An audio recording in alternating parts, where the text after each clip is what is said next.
Thanks for the chance to engage. Welcome, Deputy Mayor. It's great to see you here. The reason I just wondered whether Daniel was going to say anything, it's your invitation that we're here, basically. So we've been talking about this project for a wee while, and at your suggestion, you urged that we come along and make a presentation to the workshop. Yeah, obviously, community-led initiative. It's been set out in the summary paper circulated to elected members. No current budget plan. There's a lot of advice being provided from officers to date, but ultimately, if there is an appetite for council-elected members to invest time and resource into the project, it's really important that it's on the radar. It's not an officer-level decision. Happy to sort of close out in closing around budgets and the like in our Forward Works program, but really was just the opportunity to get that on the radar today. Not seeking any decisions, but it's really an introduction opportunity. Okay, so with that background, and obviously we've done the introductions in terms of Stuart and Jeff, and Brian Easton from Rotary's over in the back observing as well. So for background, for decades there's been discussion, chats in the community about can you get a path around the lake? Most of those observations made by people were ignorant of the fact that the lake's privately owned, therefore engaging and gaining support of lake owners was obviously crucially important. Various sections of the lake boundary over the years have had paths constructed, but they remain inaccessible. So today there are quite a number of metres or more of paths sitting within the footprint or within the chain strip of the lake. In 2017, a group were invited to Hikoi the perimeter to establish the practicality or not to develop a path if appropriate approvals were secured. So about a dozen of us circumnavigated the inside perimeter to confirm whether that was viable or not. So between then and now, a lot of discussions have occurred, and I take personal responsibility for those discussions that have taken place. So, somebody to take the knock for it. So I'll put my hand up to that. Every one of those discussions that we've had, or that I've engaged, have been respectful, they've been practical, and I have listened really, really carefully to what's been passed back. In late 2023, Jeff Kane was profiled in the local paper asking for a path. Would it ever happen? 2023. Now, Jeff was responsible for the Queen Street path. You're all familiar with that. It's 1.7 kilometres long, and it took him 7 years to get that path in place. In January, Stu Piscini rang me and said, is this path ever going to happen? The same month, Nathan Guy phoned me after taking his mother, the former Mayoress, Betty Guy, down to the domain to have a look, and he rang me and said, what the hell is happening? So, kind of thought, somebody's got to do something. So, in late January, the four of us got together. Nathan Guy is away at the moment, overseas, so he can't be here. Stu and Jeff and I met at Jeff's house and agreed that we would put our heads together and understand the viability or not of doing something. Shortly after that, Jo Mason, who you're familiar with, came on board, and you're all aware of the background work that she's done in terms of her advocacy for some form of recreation opportunity. So we met regularly and we developed some options, and we wondered out loud how we might make this work. How do you change the screen? Oh. Technology, Stuart.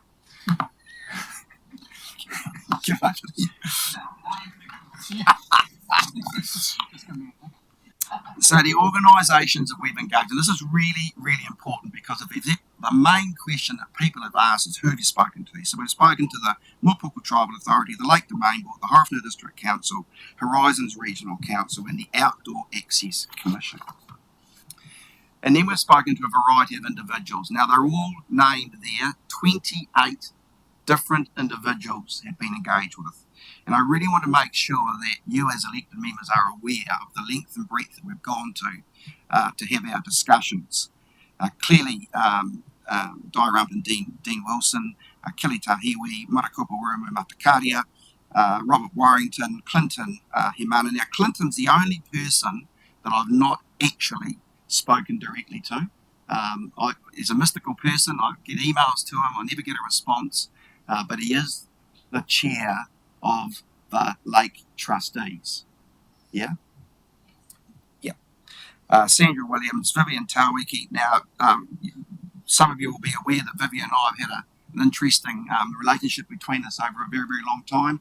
I just want to tell you that Vivian and I met in a cafe in public for an hour to discuss this opportunity, and it was at Vivian's invitation.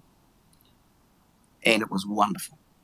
So much so that she's advocating for a broader path, which we'll talk about later on. Mayor Bernie, obviously, councillors Proctor Pirihira Tokapua, Nina Horitapa, and Justin Tamihana are all councillors that I've engaged with. And if I've missed any of you off, I apologise, but I think those are the councillors that I've directly had a discussion with, specifically in relation to the whether this is go or not. Probably more from an iwi perspective. The CEO, obviously, Monique, Lacey Wiriata, and I should have put Daniel in there, and I haven't. I apologise, Daniel. Shane Royal, Rachel Kidwell from Horizons, and Sam Ferguson, Mike McCartney, CEO, John Roygard, David Barnes from the Outdoor Access Commission, a very important connection for what we're trying to achieve. Kevin O'Connor, Chair of the Lake Domain Board, Tim Costley, RMP, and Minister Potaka, Minister of Conservation. David, I apologise. Thank you. And Daniel. Sure. But you mentioned that you'd spoken to our Māori ward councillors.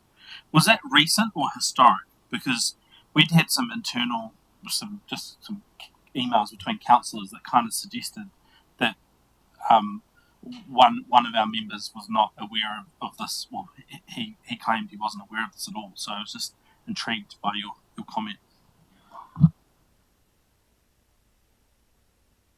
I won't play the politics too much, but Justin emailed me. He'd heard what we were doing. He'd heard a rumour. I contacted him. I met him for coffee with Shane Royal. We had a good discussion. I articulated what it was we were looking for. I asked if there are other people that I should engage with, especially from the Rokawa perspective. Shane Royal gave me 3 names. I emailed those 3 people advising what we were doing or asking whether there was any feedback. No response at all. So anything else that's gone on in the background, that's out of my parameter. Don't know. We'll go to the... Oh, hold on. Have I gone too far? No, you're right. You go to the next one. Yeah, right. So here's our findings and our perspectives. So our conclusion was that out of absolute respect to the private property owners and their clear expectations of what would be acceptable, we determined that the potential to build a path around Punahou was restricted, but there was a greater opportunity. Building a path within the chain strip was never going to fly. So we wondered about what the opportunities might be. So our vision is to establish close to 50 kilometres of recreation path out to Lake Papaetonga, out to Hokio Beach, across the unformed legal road out to Wairewiri, through the forest that connects the 2 beaches, and quite possibly out to Lewis Farms in time. And we see this path generating recreational enjoyment, visitor attraction, economic benefit, storytelling, and way more. So we just flick over to the next.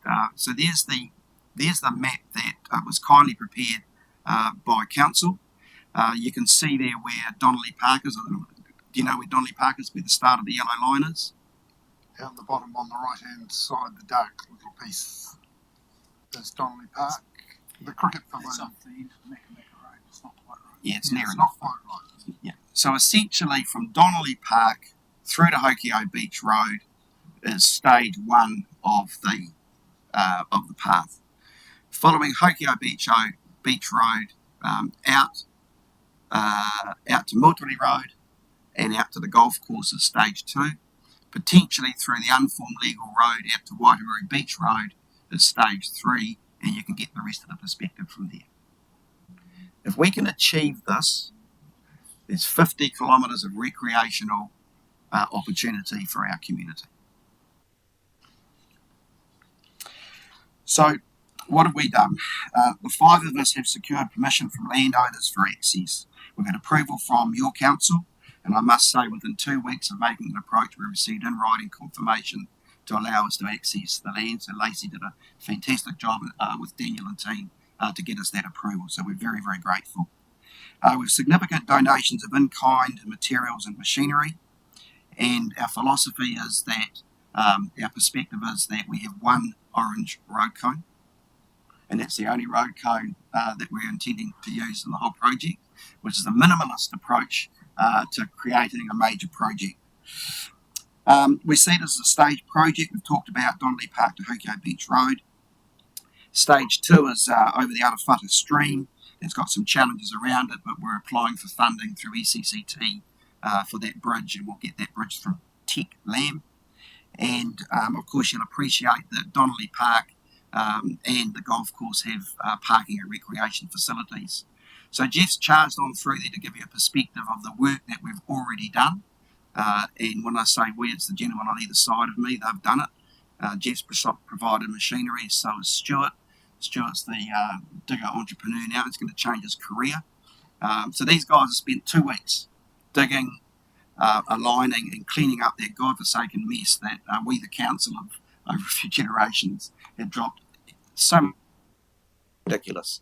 Cleaned it all up, tidied it all up. I think you can keep going there a little bit more. I think, Brendan, can I just stop you? Where you're looking there is actually district council land. So this is from the car park, taken from the car park at Donnelly Park, beside the cricket pavilion. The council own the 26 acres, which is 10 hectares, to the north of the sewage ponds. And that land is currently leased by myself. At the far end there against the land, you go into the Horizons farm, which is the dry part of what's going to be the wetland project. And the Horizons say they will not need that land on that side of Hokio Beach Road for the next 15 years. It's not within their project scope. So Brendan will be carrying on to the fact that we've started the track through district council land, and then we'll be into Horizon lands, and I'll let Brendan take over again from there. You've got a couple more images to go here, I think. Oh, yeah, there's the guys having lunch. Oh, Shez is on lunch duty. And the Arawhata stream there. So just, we have a divergence of views about what we should or shouldn't do there, but my view is that it needs to look impressive, and it needs to be in keeping with the environment. So a nice wooden bridge arched over, which is exactly what you've got out at Foxton Beach, Ross. What's the park called? Holborn, yeah. Exactly the same design, but narrower bridge. So we just flick through to the last screen there. Is there one more? Yeah, rightio. So, to this point, we've not asked for any money. And I've made it really clear as we started this project that was the case. We would go out and seek support. So, materials that have been offered to us is astounding. So we believe that we've cracked the nut, and we've got massive community buy-in and support for what it is that we're trying to achieve here with volunteers. But you can't do it all without some pūtea in the pot. And so, to be frank, part of the reason for being here today is because when I chat with Daniel's pretty clear. There is no budget, there is no resource. And I respect those observations that he makes, but it's not the answer that we're looking for.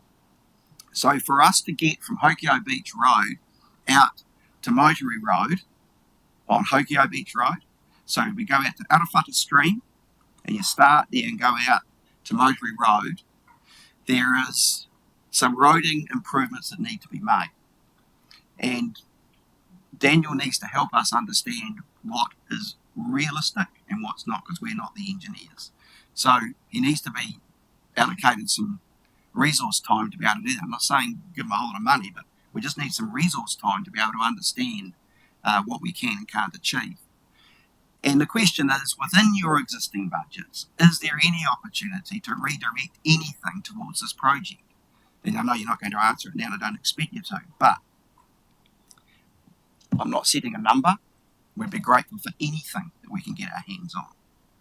To give you some perspective, and again, it was done in a very respectful way, but what was the guy's name, Daniel, that did that young fella that did the, Shane? Yeah. So he did an assessment, a desktop assessment, and it was a number of millions of dollars to do what he anticipated we needed to do. And you all know that that'll never, ever, ever happen. So trying to find alternative routes that keep us off the road, or maybe using road reserve, or using some private property, we've got the chance to actually crack this nut. Seriously. So we're not looking for hundreds of thousands of dollars by any stretch of the imagination. But we do need some here to allow us to continue to do what we're doing. As I say, material suppliers have been incredibly generous. I just want to finish out with a message from Jo Mason, who can't be here, but she did write a message because she really wanted to be on board. And she says, this project is uniquely Horowhenua. It's proudly a reuse, repurpose, and number 8 wire project. It's not a project you can align with the Hawke's Bay Trails, the Nelson Lakes walks, or the rail trails. It's Horowhenua-centric with magnificent vistas to the Tauruas and Punahou, Lake Horowhenua and the dunes that make this whenua special. It's a project with heart and with passion. What it aligns to are other projects with heart and passion. For example, the passion and heart that is going into reinvigorating the Piriharakiki walkway in Foxton. It is a project with big aspirations beyond stage 1. But imagine on Christmas Day this year, families and whānau will be able to walk off Christmas lunch or dinner because stage 1 will be delivered. And it will. Families and whānau make memories and creating traditions enjoying a new path. From successive LTP and annual plan consultations, people across our district have told us they support recreational paths. This one is actually being delivered. Volunteers are creating it right here, right now, with stage 1 being delivered with very good bang for our buck. These volunteers who are building stage 1 could be anywhere else in Aotearoa or the world, but they're right here, right now, doing the mahi for this district. Please support this fantastic project. Just expect what Joe would say. So, I don't know what else we do. You know, we can beg, steal and borrow, and we're doing that in terms of materials and machinery.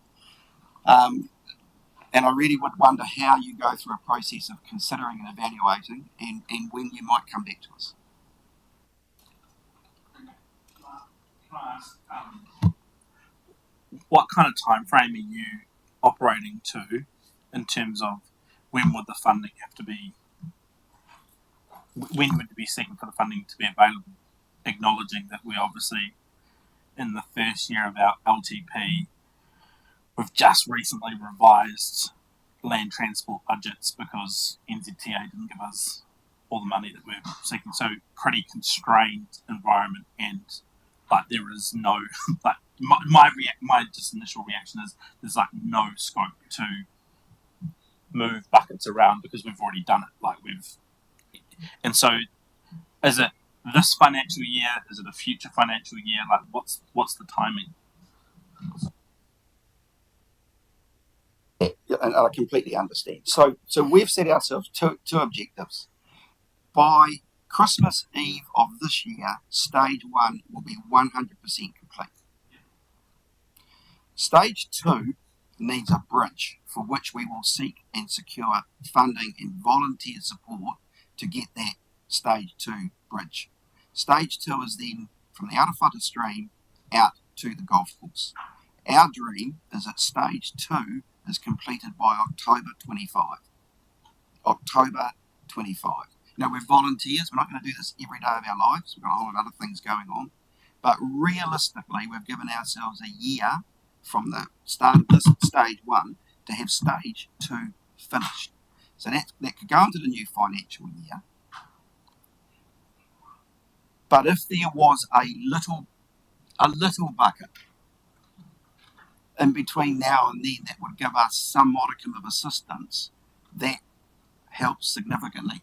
What I'm really keen to understand is, from Daniel's perspective, from an engineering perspective, we cannot do this without Daniel's guidance and direction and support. And so I don't know what resource he needs and how that's made available to us, but that's where we're sitting. You might have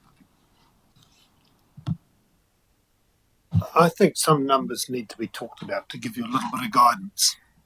We estimate that between the digger work and the work you're seeing on screen now and things, stage 1's going to cost us about $25,000 in voluntary type donations, and that we need, on top of that surface you've seen, we've got to put a fine metal coating and roll it in and get it to a Queen Street East type surface. And Baggeries will be doing that. And they've offered to do it all at cost, but you can't expect them to deliver top course metal nil. So to get that stage 1 where we want it to a usable public surface by Christmas Eve, we're probably talking equivalent amount of cash as to what in voluntary work. So $25,000 is about what we're talking about needed in cash reserves to get us to stage 1 finished. That will include being fenced, that sort of thing on top of it. The materials are sitting there for the fencing already donated. Then when it gets into stage 2 and we start talking a bridge and so on, then it enables us to start to partnership that, what we've done and the money, by going to other organisations and saying, they have helped us there, can you equal that? And so that's what happens for stage 2, to get a bridge into place and some engineering works around corner and so on. So that's just an idea. That's the very basic minimums that we're talking. We're not talking Wellington type cycleways at $1 million a kilometre. What I'd find really helpful, Brendan, is that stage approach and those estimated costs. So you're talking stage 1, stage 2. I'd be really keen to see stage 3, stage 4 in an indicative of costs.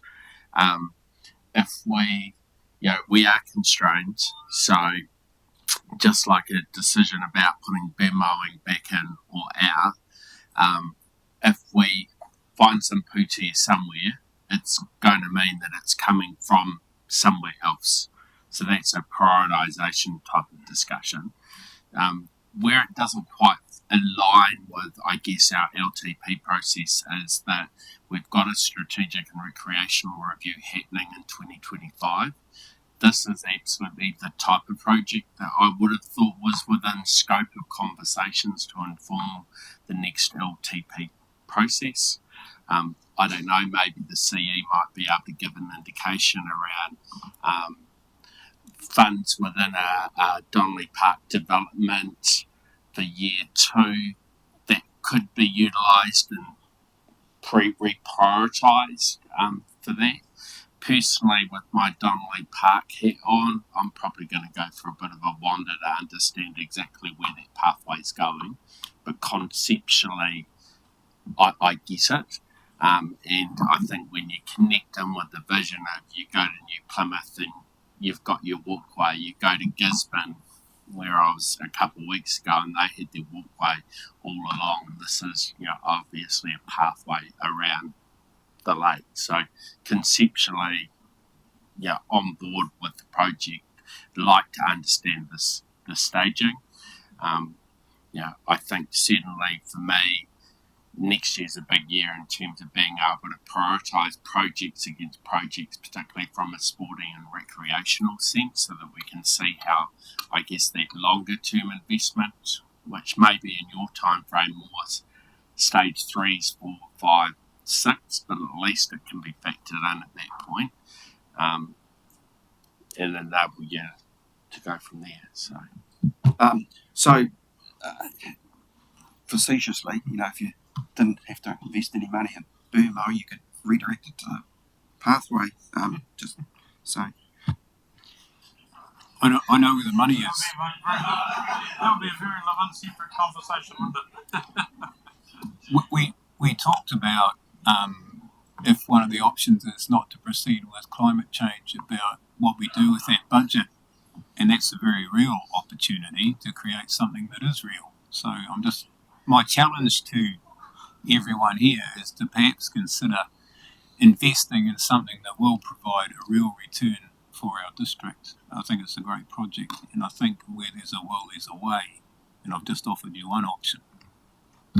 Question, Mike. So is this a nice to have or is it a must have?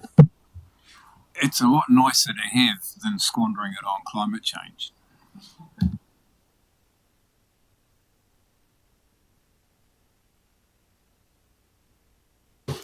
With or without booms mode?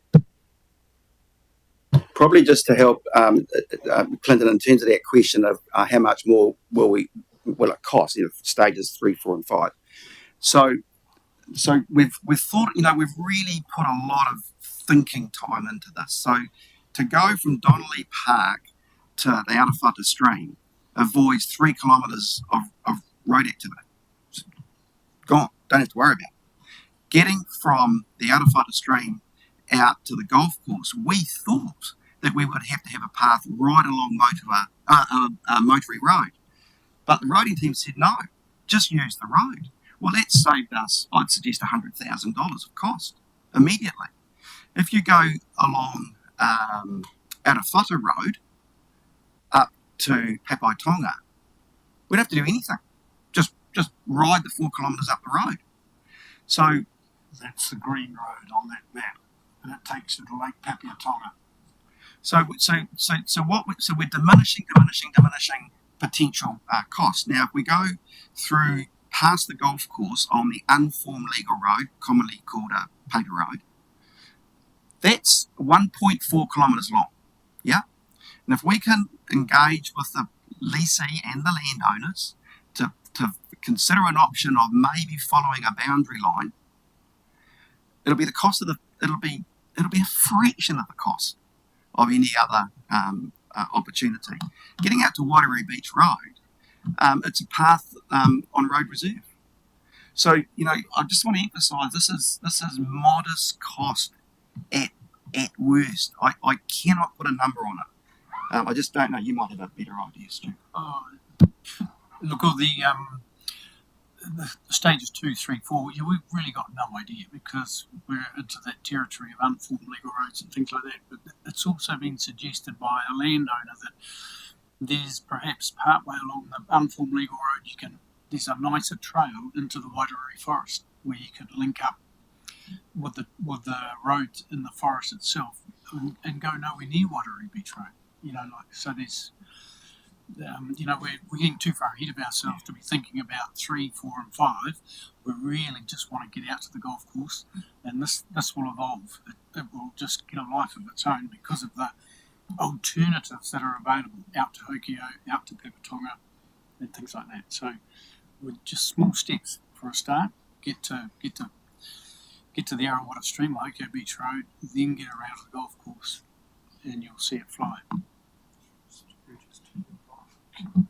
Just one last comment from me was the fact that usually this sort of thing leads into we need a toilet block, we need everything else. We have got public toilets at Donnelly Park, which are there. There is public toilets, the private toilets, but the golf course is who's going to benefit because they encourage freedom campers and that out there now. And so there's coffee and public and toilets at the golf course. The other way, which we hope from the end of Arawata Road, we might come back into Buller Road through the dockland, and then you end up at the Salt and Pepper at the end of Buller Road. So there's destinations, coffee, toilets, all provided as part of it. Was Nina on?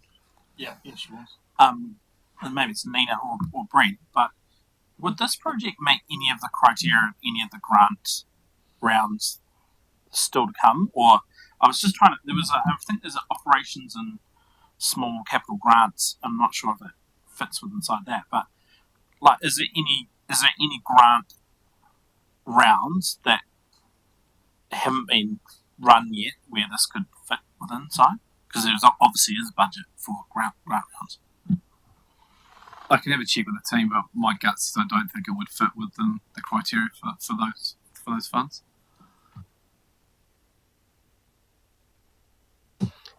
Even it does, we've spent most of the money already. Yeah. Cycle money.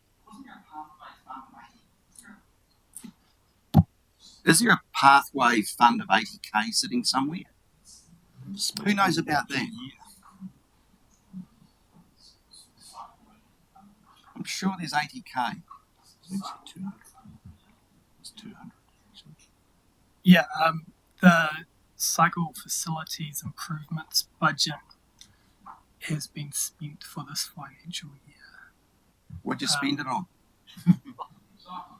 Yeah, No, Yeah. seriously. So what would that have been spent on already? it was spent on the Foxton Beach Road shared path.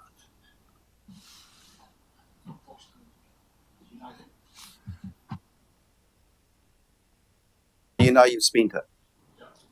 And that's the challenge that we have, Brendan. You know, we have. You're quite right. We've got no money. I mean, under normal circumstances, 25k, we'd be able to adjust budgets. But we've just gone through a reprioritisation stage where we've had to redo budgets that $6 million over the next 3 years. And unfortunately, it does mean that things have been had to be reallocated in terms of that. But it's not only the money, it is the resource in terms of supporting such a thing like this. And maybe it's a question for Monique. I mean, we've put so much demand on the organisation in terms of what it can deliver and what it can't deliver, to then go and change priorities and do all that sort of thing. Got to hopefully get an expressway that we're going to build, over the next few years. Ordinarily I would say it would be quite a simple sort of thing to do, but we don't live in simple times at the moment, as you well know. Monique, can you give us some sense in terms of what you would need to do to change to be able to sort of support and resource this? Kia ora. And thank you. And I want to be really clear that I don't want any of my comments to be expressed in a way where you think I'm not supportive of this project, because it's extraordinary. But we're operating at a time where we have $12 million less on our roading network to spend in the next 3 years than what we need. NZTA have taken money away from us, and it's at a time where we're also trying to grow our district, in a time where we're trying to build and enable the most transformational opportunity being O2NL, and so there is so much pull on the organisation. There is nothing in the land transport budget unless council wants to reallocate something. Noting, of course, that NZTA are not subsidising any of our shared pathways program anymore. So what would have traditionally where there traditionally would have been investment, that's possibly not an option. An option available to council that actually David McCorkindale just thought of was you do have $75,000 sitting in our blueprint budget for the current financial year, which we've not allocated. Blueprint, you all know what that is. In the blueprint, shared pathways is one of the key the moves in the blueprint, so that is an option available to council to think about that $75,000. There's money that is obviously, there's a request for money, and I think there's probably some work to do for us just to be a bit clearer about for what and when and why, because I think the phasing of that probably matters in terms of the advice that we'd offer to elected members. But it really is capacity that is where we're quite constrained. It's not capability. We have an incredible land transport team who I know James and his team want to be doing more and want to help. We certainly have the capability in terms of the design and giving that really, I suppose, the technical advice about how we do this and how we do it in a way that ensures longevity and success. But for us to put time and investment in that we're going to have to give up something else. And whether that's reallocating some of that $75,000 to do some of that or thinking about that in a different way, but I can't put this on the land transport team right now, given where we are with NZTA around O2 and L. We will jeopardise our program business case and our strategy around revocation, and that is, I don't think that's an option based on what the direction you've given me. But if council, if there's this is cool, yes, it aligns with Blueprint, yes, it aligns with top 12 strategic priorities because of its association with the lake. If there's we don't want to be the no council, we want to be able to do some stuff, happy to bring a paper to the December council meeting and give you some options on what you might prioritise in order to consider the allocation of funding and or resources to this project.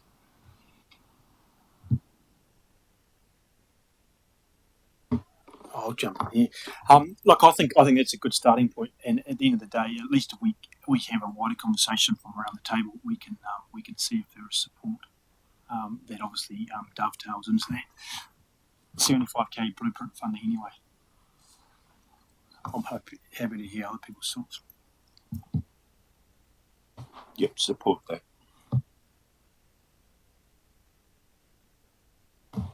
Yeah, me too. Great idea. So if I can just round out by saying thank you, and I think you would appreciate we know the circumstances that you're in. We're not idiots. So we didn't expect to come in here and get a full bucket or get any money. Actually, we just wanted to be very, very sure that as electeds you knew where we were at, and out of respect to Daniel, because he and I have been sharing a lot of emails between us, and I respect his position, and it's been reinforced again by the CA that he's maxed out resource-wise. The dilemma is that without that resource guidance, we're schnocked, and that's the problem. And so I asked Daniel, where are the infrastructure services, the gas and the Alex, and he sent me, I'd fly to Mars, it'd be way easier than reading the maps that he sent me. I've got no idea how to interpret them, and that's their job. But I just don't know where to start. So resource, initially, good resource, will allow us to then go away and do our work, which is talking to the property owners and asking, are they prepared to party with us and sharing in this opportunity to get a path that's off-road reserve, possibly, or it might be a bit of both, a bit of their land and a bit of road reserve, without digging up the Cook Strait cable in the process, because that's really what we're trying to achieve. So if there's some pootia sitting in a fund that maybe can be evaluated, I'll be honest, we're not saying give us $75,000 tomorrow.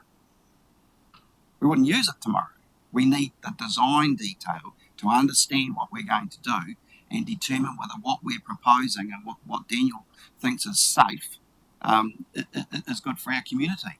And once we get stage 2 done, you don't have to worry about the rest. It'll just flow, because you'll have time to do your budgets and some planning, and we'll have a very good perspective on what potential costs may or may not be. So I just want to say thank you. It should be recorded that Brendan has done a lot of background work to all these people. But the beauty of it is that when it comes to farmers, and one or two around will just say, hey, we're all on board on this sort of thing. And the classic case was stage 2 is mostly Everton's. And yet I was talking to Lucy Everton, Nigel's wife, on the weekend at another outdoor activity, and she said, oh, we look forward to the visit. We'll do all we can to help you. And that's the attitude we're getting everywhere. Yeah, look, appreciate everything that you're doing, and I don't think any of us are against the project whatsoever, and please don't get that sense. And times are probably different, Brendan, whereas, in your day you would have been able to go to the chief executive and said, let's do this, and it would have been done. As you can see, times are different now. Even the chief executive's not prepared to say yes, because it needs the direction from the table and that wider conversation. So, understand where you're coming from, and fully respect everything that you're doing as volunteers in terms of trying to make the district a better place and give us some recreational activity that we haven't had before. And the potential down there is obvious. And so, we're all well aware of that and want to keep doing that. But, so, looks like we've got a way forward in terms of at least understanding at a wider table what it might entail.